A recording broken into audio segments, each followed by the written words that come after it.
Maxwell. Welcome back to the channel. This is J Max Reacts. Today watching a video by Amiri that says rap songs that are perfect for old heads. Shout out to Mo. Let's see what happens. Alright, so boom. Are you an older person that hates the current state of hip-hop? Are you sick of the fact that we came all the way from the heartfelt, serious, lyrical MCs to now we have all these jive turkeys out here spitting all of this hooliganism? Do you wish times were how they were back in your youth and you can't help but realize that hip-hop just isn't the same anymore? Well, look no further, because today I'm here to bring you rap songs that are perfect for old heads. What I'm doing for this video is showing y'all rap tracks where the premise of the song is the rapper talking about how hip-hop just ain't the same no more. Rap used to be about the struggle, real life, hardships, and overcoming the grittiness of this little rock we call Earth. And now we have everyone sounding the same. People just want to hop on trends to make a quick buck. People don't care about the craft no more, man. Hip-hop is dead. These are songs with that type of subject matter. One song I know old heads will enjoy, though, is Blame Myself by Noni Pariah. Just keep hiding all of my demons where I know you can't see them or around disguising all of my pain, put the pills inside it. Swallow shit down cause these souls keep lying. Whoa, I can't blame you, I just blame myself. Should've known from the start that I know where you are. All cause the pain I felt. Learning how to cope when you're not around. Finding my hope in the problems I drown. Follow Noni Pariah on his Instagram and YouTube channel so that you can really see the heart he has for music. Now, let's put on our Kangos and our Adidas tracksuits. Not the Kangos in the tracksuit. Let's get into the video. Damn. If hip-hop should die before I wait, I load an extended clip and body him all day. Who else better to start out with than the gentleman who caused one of the biggest riffs in the hip-hop community? I probably would have never made this video if it wasn't for this song and album right here. So in December 2006, Nas released his album Hip Hop Is Dead, which also had a song on it called Hip Hop Is Dead. During the mid-2000s is when rap saw a severe decline in quality in the eyes of most people. This is the time the South had took over and was making nothing but crunk and snap music. People from the South was solely interested in making dance, club, and party music that people can be silly and mess around to. Right. Unfortunately, these are the songs that started to get very popular and were played on the radio, played on 106 in Park, MTV Countdowns, etc.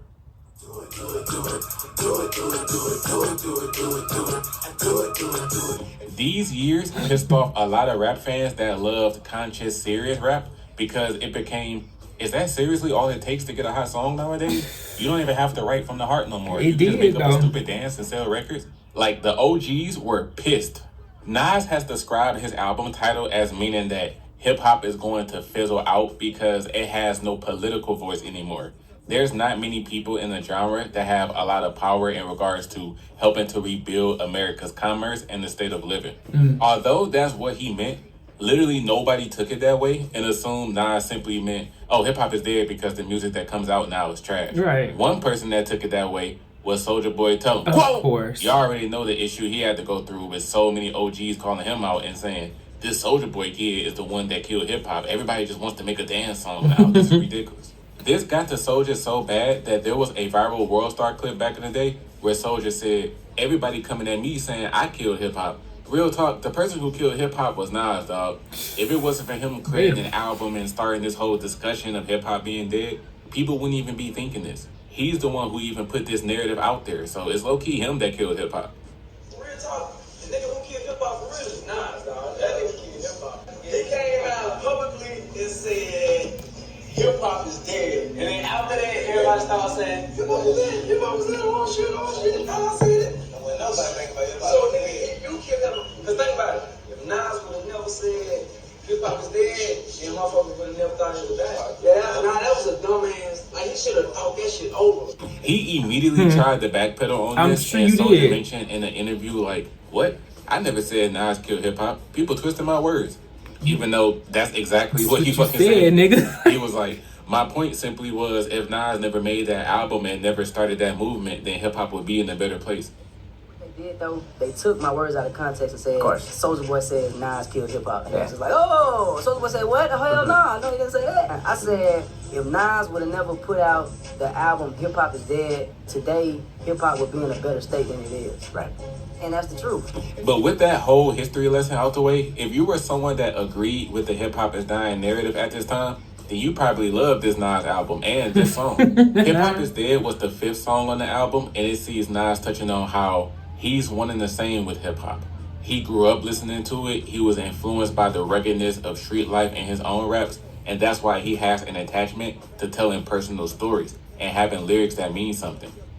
Influence my raps, stick-ups and killings, kidnappings, project billings, drug dealings. And in today's hip-hop, that's not the case. Everyone sounds the same, and the reason why the intellectual people don't take rap serious is because we just be talking about nonsense a lot of the times with club ass-shaking music.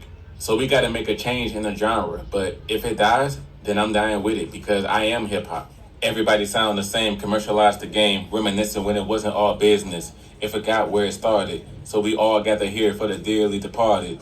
I had to start off this video with this song because this perfectly encapsulates the meaning of this whole video and the other songs that I'm going to talk about. Yeah. Before he moves on with that, I think what we saw then is what we see now, where TikTok is becoming slowly a trend of like the hottest, craziest, sometimes dumbest shit that becomes like this hit. But I think it's layered in that the conscience needs to be there for those who identify with that, but we need the fun for the people who just want the fun. You know what I mean? Everybody's life isn't going to be what Nas just described as like living hip hop. Everybody's life, some people's life is just nonsense. You know what I mean? Not nonsense, but like they just have fun. They turn up. That's what they do. So that's the kind of music that they create. So I can understand it on both sides, but literally I think we all need to be able to embrace the fact that it's going to be differences in that. Find what you like and then keep moving. This man Eminem was really bowing out in the mid-2000s. That period after the Encore album came out and before Relapse, that was a really dark period in M's life. Other than the Curtain Call compilation album, that man wasn't putting out anything. And he had people thinking his career was over. And that was the whole reason he even named the album Curtain Call. He had the theater performance show theme running through his album titles, the Eminem Show and Encore. But he admitted in a 2005 radio interview that the reason why he named his compilation album Curtain Call was because he legit did not know if he was going to release any more music after this. And that he was about to be done in his career already. I'm at a point in my life right now where I feel like I don't know where my career is going right now. You know, I mean, this is the reason that we call it Curtain Call, because this could be the final thing. We don't know. So Marshall had a lot of songs that were recorded during that time, but the songs were never officially released. Throughout the past decade and a half, there have been multiple songs that have leaked, and the story behind these songs is that these are the tracks that would have been on a 06, 07, or 08 album if he released one during that time. Syllables is one of the more popular songs of these leaks. The song features Dr. Dre, 50 Cent, Cassius, Stat Quo, and Jay-Z. A 50 Cent, Jay-Z, and M collab at this point in time would have been incredible. And that's mostly thanks to Syllables having such a fantastic meaning. The synopsis of the track is that rap has boiled down to people only caring about a hot beat and having a catchy hook. Your verses could be filled with a whole bunch of nothing. As long as you have a fire beat and a catchy chorus, people gonna love your song and think it's the livest thing ever. This track is so ahead of its time that it's insane. As soon as the song starts, Eminem hits you with lines that have aged gracefully and are still true to this day.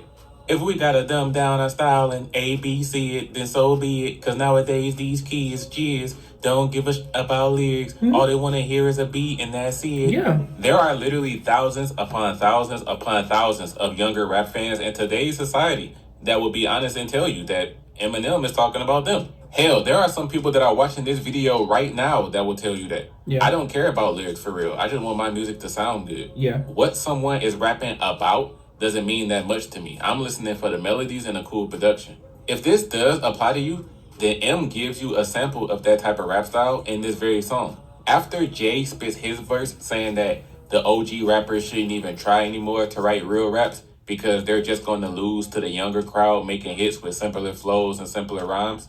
And after Dr. Dre spits his verse where he flat out says that they can't pass the torch to any young up-and-coming rappers because rap music that comes out now is straight up trash, We get a very satirical hook by Eminem where the production changes to a much harder hitting beat and he sings a random catchy chorus about being in love and shorty, me and you were meant to be together.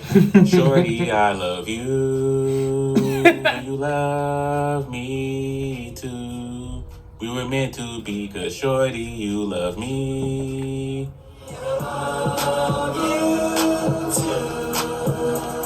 This chorus has nothing to do with the rest of the song, but that's the point. It's the irony. Some people will listen to syllables and tell you that the super random chorus is their favorite part of the track because it sounds the best. And if you're one of the people that thinks that, you're exactly the type of people that M, Dre, and 50 and them were talking about. Exactly. Syllables is a great song, and it's a real testament to how people who have been rapping for several years, how they felt about the state of hip-hop at that time.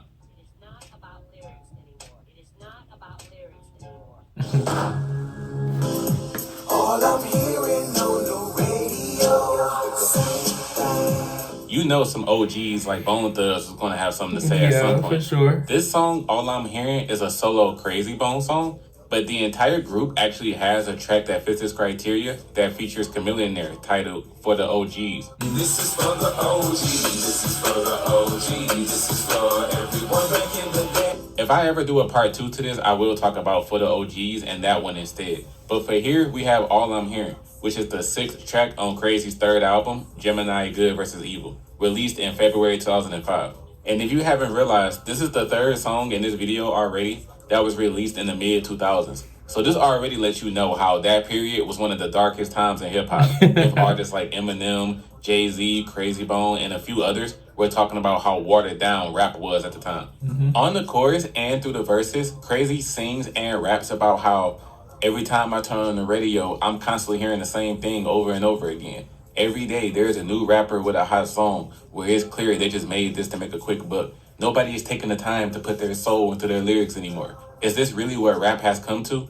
Now, I don't know if it's just the Bone Thugs members being conceited, but as an avid listener of these guys, one thing that they talk about a lot in their music is how many people try to copy their styles. Now, I'm not saying that they're wrong or that they're making it up, but no matter what Bone Thugs album you listen to, you're going to hear multiple rhymes about how people try to copy Bump, but y'all not cut from the same cloth as us.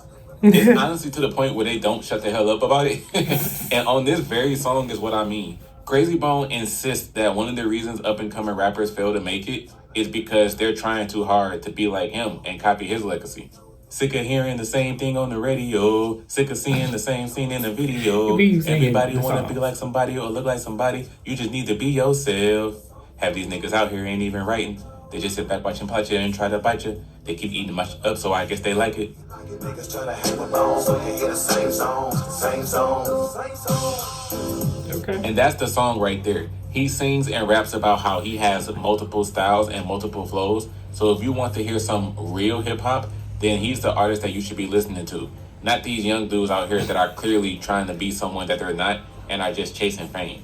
The last tail of the song is audio that I believe was ripped from a radio interview of sorts because Crazy's voice is very staticky, but he goes on a mini rant even more about how he feels about rap and how he's a special different type of breed.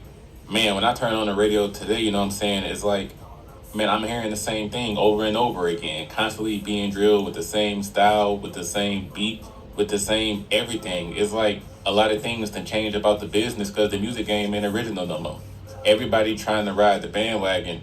Everybody trying to do what this person doing. Ain't nobody trying to take the time and be creative and go about it the hard way and really earn a hit. Everybody want to jump on the bandwagon on what's selling and are looking at it as this is what's selling right now at the time, then this is the type of song I'm going to make. With me, it's totally different, man. Whatever is going on out in the music business, whatever is on the radio and whatever style is popping, that's what I try to stay away from, you know. I try to be an innovator and a creator. I try to be a leader and I try to do my own thing. You know, I'm not trying to follow nobody because I believe I got enough skill and enough style to hold my own to anything. If there is any song by an old school rapper that's incredibly underrated, it's this track right here. All I'm Hearing by Crazy Bone is a fantastic record that feels like a time capsule to mid-2000s hip-hop. Okay. Oh man, this is hip hop, hands Okay, now we have an actual song that's titled Hip Hop, so this for sure had to go in here. Apparently, this song is somewhat known as it was on the soundtrack to Grand Theft Auto 4. I thought I heard that song. I've never played GTA 4 or GTA 5, alright? I stopped paying attention to GTA after San Andreas. I grew up more so playing True Crime Streets of LA, True Crime Streets of New York, and True Crime Streets of Hong Kong, aka Sleeping Dogs. I don't know if the old heads watching this can relate to what I just said. I know y'all probably grew up playing Atari or fucking Asteroids at your local store. Show you right. But Hip Hop was an original song by Joel Ortiz, one of the most old head rappers ever, from his first album, The Brick Bodega Chronicles, released in April 2007. But this is not the version of the song that I want to talk about. 3 years later, in February 2010, Ortiz would drop a collab mixtape with the rapper Novel titled Defying the Predictable. On that mixtape, Ortiz would drop a remix of the song Hip Hop featuring New York's own Saigon and then New York's own Jadakiss. I know old guys love New York rappers, that's why I wanted to talk about the remix instead. Especially because of Jadakiss. I know for sure after that versus battle against Dipset, y'all old niggas love Jadakiss even more now. Overlooking the city, my nigga, I'm high up. I could get your brains blown out for $5. Always in the hood, that's cause I rep that. My paperwork good, niggas already checked that. I'm probably just comfortable cause that's where I slept at. The desert is blue steel, the 40 is jet black. Damn. So all of these gentlemen spend this song talking about, you should already know what I'm about to say by this point. Yeah. They talk about how hip-hop nowadays just ain't what it used to be. Back then, we had songs about this. Hip-hop started out like this, and that's why we've grown to love it as is. The people don't rap about these kind of things no more. Jada has the first verse, and he gets straight to it. Everybody running their mouth about how they real. Ringtones blowing the doors off album sales. Need to be telling the people about how they feel, cause that's how it all started. I'm surprised they feel ill. Music just ain't what it used to. We used to have songs that you can shoplift or boost to. Joel takes his shots by saying that these rappers are whack and that they should give their producer Joel's number because he'll do a better job rapping on these people's beats than they do.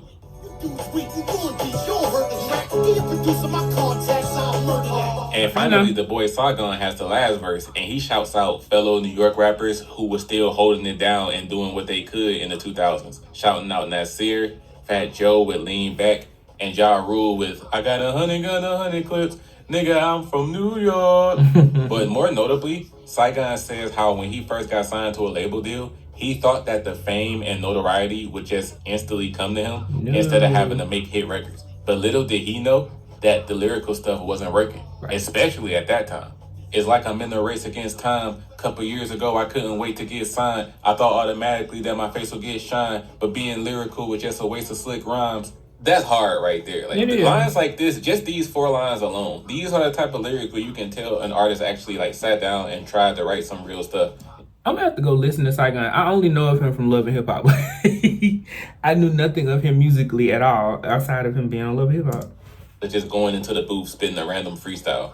What really helps this song enjoyment, and all of the GTA 4 players will agree with this, it's the hook by Joel. It's a really smooth hook about showing your love for the genre. You can't complain about raps when it sounds this dope. Oh man, this is hip hop. Hands up if you forever a fan of hip hop. I wake up hip hop, go to sleep hip hop, dream about hip hop, cause I am hip hop. Yeah, forget the original version. It's cool, but you gotta listen to the one with Saigon and Stupid. I'm done. Okay. For people who watch my channel and are already hip to my opinion on the Carter series, I appreciate y'all. But for the people who don't know how I feel about the Carter 3 specifically, I'll just tell y'all this. The Carter 3 is the #1 most overrated album that I've ever listened to in my lifetime. During the late 2000s decade, Wayne was on top of the goddamn world and nobody was messing with him. And although Wayne is a GOAT of all GOATs, the downside to that is I think sometimes people massively overrate everything he does and they'll call something fire simply because it came from Wayne. That's a very fair assessment. That is a very fair assessment. We're going to have to agree to disagree on the fact that, I guess for me at the time, or for my age group, I don't know how old you are, Amiri, but I'm 30. So, like, when the Carter 3 came out, I was in high school, and, like, 3P, we all knew the words to 3P, and then you just keep going with the rest of the track list. It was just dope as fuck. Overrated, I can see that. I can see overrated, but it was still a solid album though. I need to watch your Carter series. Sin that people commit when it comes to Wayne is that people don't really revisit his albums. There is some project that Wayne has that y'all loved when y'all was much younger, middle school, high school years, or hell, even when y'all was in college. But those projects are so old that I feel like people just call them fire now because they enjoyed it so much in their youth, not because they actually have revisited in modern day. Not you calling me out. I ain't listened to the Carter 3 in a while. You right. Will have that same opinion. People who define Carter 3 as one of the holy grails of hip-hop and say it's a phenomenal album from beginning to end, no skips, every single song is great, I think all of y'all are tripping tough. I will never in my life agree that the Carter 3 is a flawless no-skip album. I don't know how anybody thinks that. There are only 6 good songs on this whole project to me. I know. The other 10 songs are either just cool, they straight, or they just flat out suck.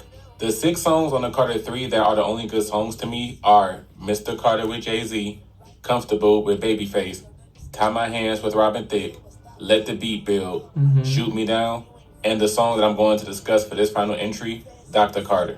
Dr. Carter is one of the most creative songs Weezy has made, period. Dr. Carter sees Wayne posing as a surgeon who is about to try to save the life of hip-hop. The first 2 verses are prefaced by a nurse in a hospital saying what's wrong with a particular patient. And the metaphor is, instead of saying things like, this patient has a fractured lung, has a bullet to the knee, or is bleeding profusely from their nose, she says things like, this patient is suffering from a lack of confidence, no stage presence, has no respect for the culture, weak flow, no originality. And on the subsequent verse, Wayne fixes the patient by telling them helpful things such as, you have to learn how to stand out, create your own style or your own unique flows, such as someone like Andre 3000. He mentions things like it's okay to borrow from other rappers as long as you enhance what you borrow instead of just flat out stealing. Yeah. Now, I will be honest and admit this. The third verse of this song is easily the weakest one. I actually wish it wasn't even on here. The nurse from before tells Wayne that this patient on the third verse actually has style, good song concepts, and respect for the culture. All they need to be fully functional is some swag. But then Wayne starts rapping a bunch of nonsense like swagger tighter than a yeast infection, fly go hard like yeast erection, fashion patrol, police detection, Stupid. I stay tight like Chinese connection. The whole last verse is Wayne talking about how much swag he has and how well he can beat the pussy up. It's really a weak verse to me, but at least he ends it on a good line. In comparison, yeah. So yeah, the Carter 3, most overrated album in the history of rap in my opinion. About that. But Dr. Carter, a great Wayne song. And it's a creative twist on the subject of hip-hop needing a change. Okay, that was a good one. Yeah, not too much I can say about being perfect for old heads. I don't think I'm an old head. I know I'm older. I'm gonna say, I'm gonna stop claiming that I'm old. I'm 30. But at the end of the day, old heads, I think, yeah, listen to like the Crazy Bone, the Nas and stuff like that. Do I like Nas? Yeah. Do I like Jay-Z? Yes. Am I as obsessed with them as maybe my dad and my stepdad are? No. My era was definitely that early 2000s and mid 2000s. That's when I was in like middle school, high school. And then like the early 2010s was when I was in college. So like I saw that transition and that shift for sure. But I think it made a lot of us millennials multi-layered beings. Like we love conscious rap, but we also love the stupid shit that you can dance to, which is always interesting when we see what's happening in the world now. Like I mentioned in the earlier comment with TikTok, like I'm cool with a little sexy red here and there. You know what I mean? I'm cool with it. I listen to Cole. I listen to Kendrick. You know what I mean? I love Drake. Like my playlists are very interesting. And I think more people should maybe adopt that. Like, it's okay to like something a little bit different. If you don't fuck with it, you don't have to just sit there and trash it, because what you don't like, somebody else loves. I heard somebody say the quote, "Don't yuck my yum," recently, and that's like real shit to me in music, because it's so subjective. What you love, I may not love. You know what I mean? We gotta agree to disagree on the Lil Wayne Carter 3 piece, but again, that was a cultural moment. That was a moment in time for me, or history for me. I don't know how old Amiri is to kind of like gauge whether or not we grew up in the same era, but for sure this was a good series or a compilation of songs for old heads. Yeah, I think if my stepdad listened to these, or my dad, they would agree 100%. Personally, I don't. You know, I don't think hip hop is dead. I think it's just evolved, and it kind of represents what this generation is now. They didn't go through the same shit we went through. We didn't go through the same shit the ones before us went through. Therefore, the music should shift and change. There are some people who are still experiencing all of those facets of what old hip hop is, and they put music out. We just ignore it. So if you don't ignore it and you know you're super conscious and that's what you do, I'm one of those people. I try to listen to everything. I try to give everything a good solid listen. Cool. If you don't, cool. Let's just, you know, be peaceful about it. Let me know your thoughts on this below. Comment, like, subscribe. Until next time. Peace.